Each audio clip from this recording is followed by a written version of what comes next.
दोस्तों नमस्कार, जय हिंद, जय आयुर्वेद। दोस्तों आज जिस नायाब जड़ी बूटी वृक्ष की जानकारी लेकर आए हैं उसके पुष्प स्वर्ण की भांति सुंदर होते हैं। यही नहीं, यह औषधि वृक्ष गंडमाला रोग, ट्यूमर, गांठों, त्वचा विकारों, रक्त के रोगों, फाइब्रॉइड्स, गंडमाला, शलीपद, हाथी पांव आदि रोगों का नाश करने में अद्भुत, चमत्कारी और प्रकृति की, ऋषि मुनियों की जो नायाब वरदान है, नायाब सौगात है। दोस्तों यह वृक्ष युग पत्रक यानी जुड़े हुए दो पत्रों वाला स्वल्प केसरी होता है। यह वृक्ष आयुर्वेद जगत में खूब प्रसिद्ध है और अनेक रोगों का काल और मानव सेवा में अतुलनीय भूमिका निर्वाह करने वाला वृक्ष है।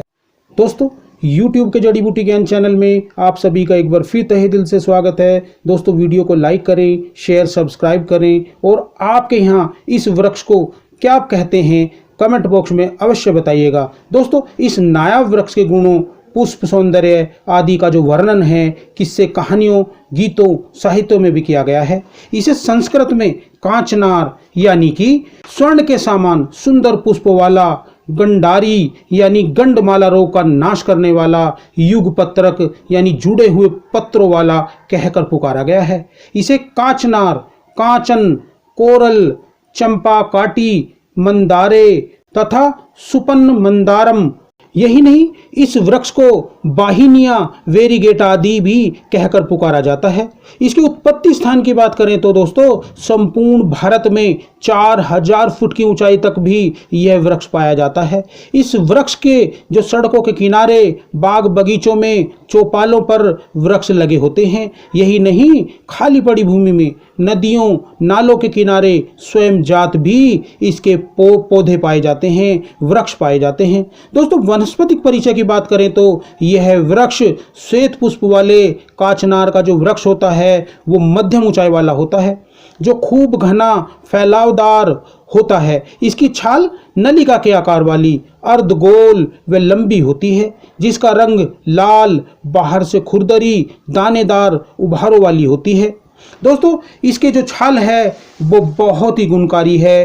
पत्र, छाल, पुष्प सभी बहुत इसके गुणकारी औषधि हैं जो बहुत सारे रोगों को नाश करने में बहुत कामयाब हैं। दोस्तों इसके पत्रों की बात करें तो काचनार के जो पत्र हैं वो 2 से 5-6 इंच लंबे, 3 से 6-7 इंच चौड़े तथा हृदय जैसी रचना वाले होते हैं। इसके पत्र जुड़े हुए यानी 10-11 सिराओं वाले पंचदलीय होते हैं। खास बात यह है कि प्रत्येक दल में एक पत्र लाल होता है। पुष्प, अगर पुष्पों की बात करें तो दोस्तों इसके पुष्प श्वेत, बैंगनी या गुलाबी रंग वाले होते हैं, जिनमें एक अंतर्दल पीत वर्ण का होता है, जिसके पुष्प पुंकेसर 3 से 5 होते हैं। इसके पुष्प फरवरी से मार्च माह में लगते हैं।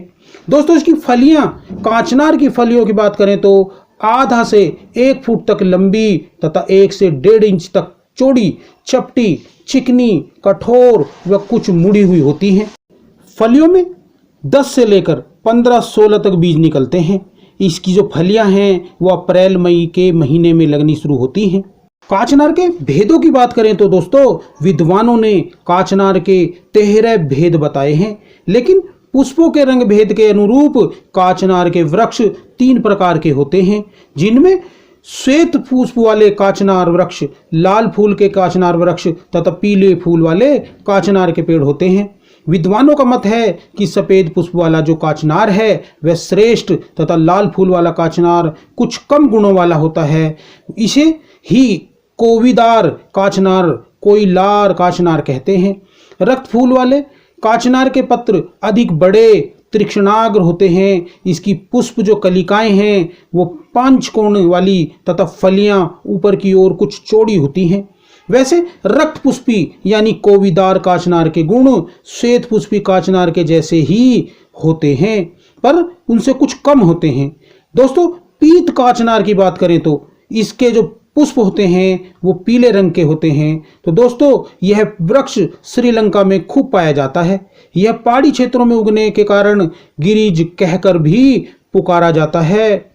दोस्तों श्वेत व रक्त पुष्पी काचनार के पेड़ों व उनके पत्रों आदि की अपेक्षा पीत पुष्पी पेड़ के जो पुष्प हैं, पत्र हैं, उनके खूब बड़े होते हैं।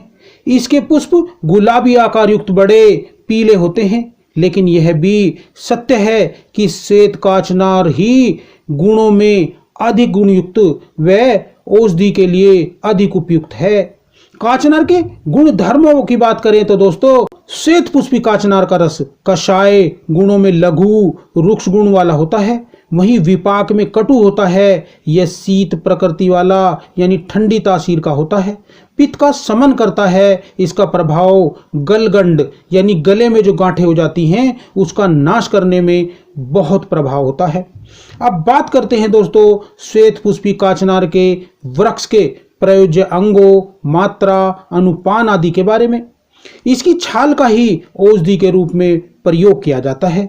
अगर छाल का चूर्ण प्रयोग करते हैं तो 3 से 5 ग्राम तक, और अगर क्वाथ का प्रयोग करते हैं तो 30 से 50 ml तक की मात्रा में आयु बलादि का ध्यान रखते हुए, प्रकृति का ध्यान रखते हुए कर सकते हैं।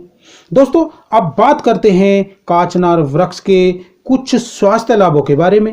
इसके फायदों की बात करें तो काचनार बहुत गुणकारी वृक्ष है जो मानव सेवा में अतुलनीय भूमिका निर्वाह कर रहा है। यह त्वचा रोगों यानी काचनार बूटी गलगंड जो चर्बी कफ आदि के कंठ प्रदेश में संग्रह के कारण होता है का नाश करने की अद्भुत औषधि है। गांठें ग्रंथियों के होने के कारण गंडमाला यानी गांठों की माला कहकर पुकारी जाती है, वह रोग हो गया है तो यह बहुत लाभ करता है। सच तो यह है कि जो कफवात की अधिकता के कारण यह रोग होता है और इस अवस्था में यह बूटी इसे नाश कर देती है। लेकिन विद्वानों का मत है कि अगर कफवात के साथ इसमें पित्त का भी प्रकोप हो जाए तो यह पककर अपची बन जाती है। यही नहीं, जब इसकी बड़ी अवस्था के साथ रोगी को बुखार, जुखाम आदि लक्षण भी होने लगते हैं तो यह असाध्य यानी क्रोनिक रोग हो जाता है। लेकिन यहाँ यह भी बताना आवश्यक हो जाता है कि गंडमाला की जो प्रारंभिक अवस्था है उसमें उचित चिकित्सा में अगर काचनार आदि के क्वाथ, काचनार गुग्गुलवटी आदि का प्रयोग किया जाए तो दोस्तों यह रोग निर्मूल हो जाता है और यह रोग भाग जाता है। सच तो यह है कि इस नायाब रोग नाशनी, शरीर शोधनी, दोषों का जो दमन करने वाली, उनको संतुलित करने वाली औषधि के प्रयोग से रक्त अतिसार, दस्त, खूनी बवासीर, गुदभ्रंश, कृमियों, काश, खांसी आदि रोगों का भी नाश हो जाता है। यह बूटी प्रमेह रोग, महीने की अधिकता, त्वचा रोगों, कुष्ठ विकारों, पुराने जख्मों, सूजन और संक्रमण का भी नाश करने में रामबाण है, अद्भुत है। दोस्तों मधुमेह रोग के कारण होने वाले जो जख्म हो जाते हैं, पैरों में गलने लगते हैं, संक्रमण हो जाता है, जख्म भरने का नाम नहीं लेते, तो दोस्तों यह बूटी बहुत क्षमता रखती है, बहुत गुण रखती है उन जख्मों को भरने का भी। दोस्तों इसका प्रयोग विभिन्न प्रकार से क्वाथ, काढ़े, वटी, घन, चूर्ण आदि बनाकर खाने पीने तथा सेक सिकाई में भी किया जाता है।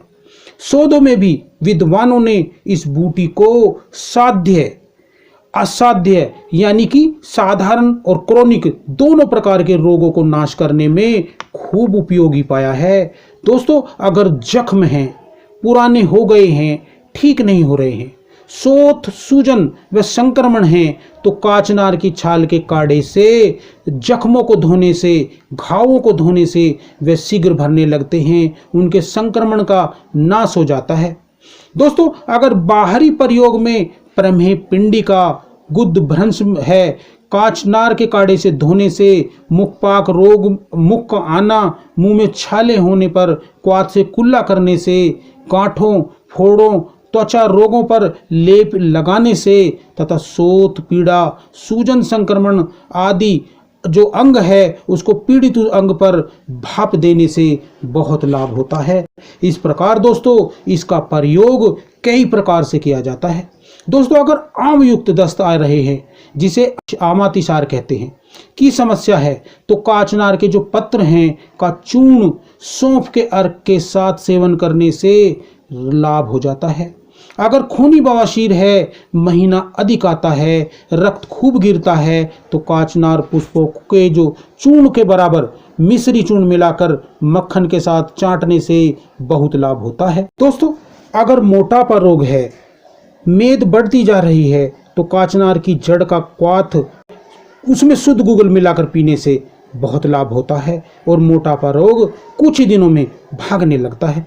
दोस्तों, अगर गंडमाला रोग हो गया है, तो यह क्वाथ रोग को धड़ाम कर देता है। इसके लिए काचनार छाल 30-40 ग्राम, सौंठ चूर्ण 2 ग्राम, शहद 10 ग्राम और इन सभी को मिलाकर 40 दिन तक पीने से गंडमाला रोग नष्ट हो जाता है।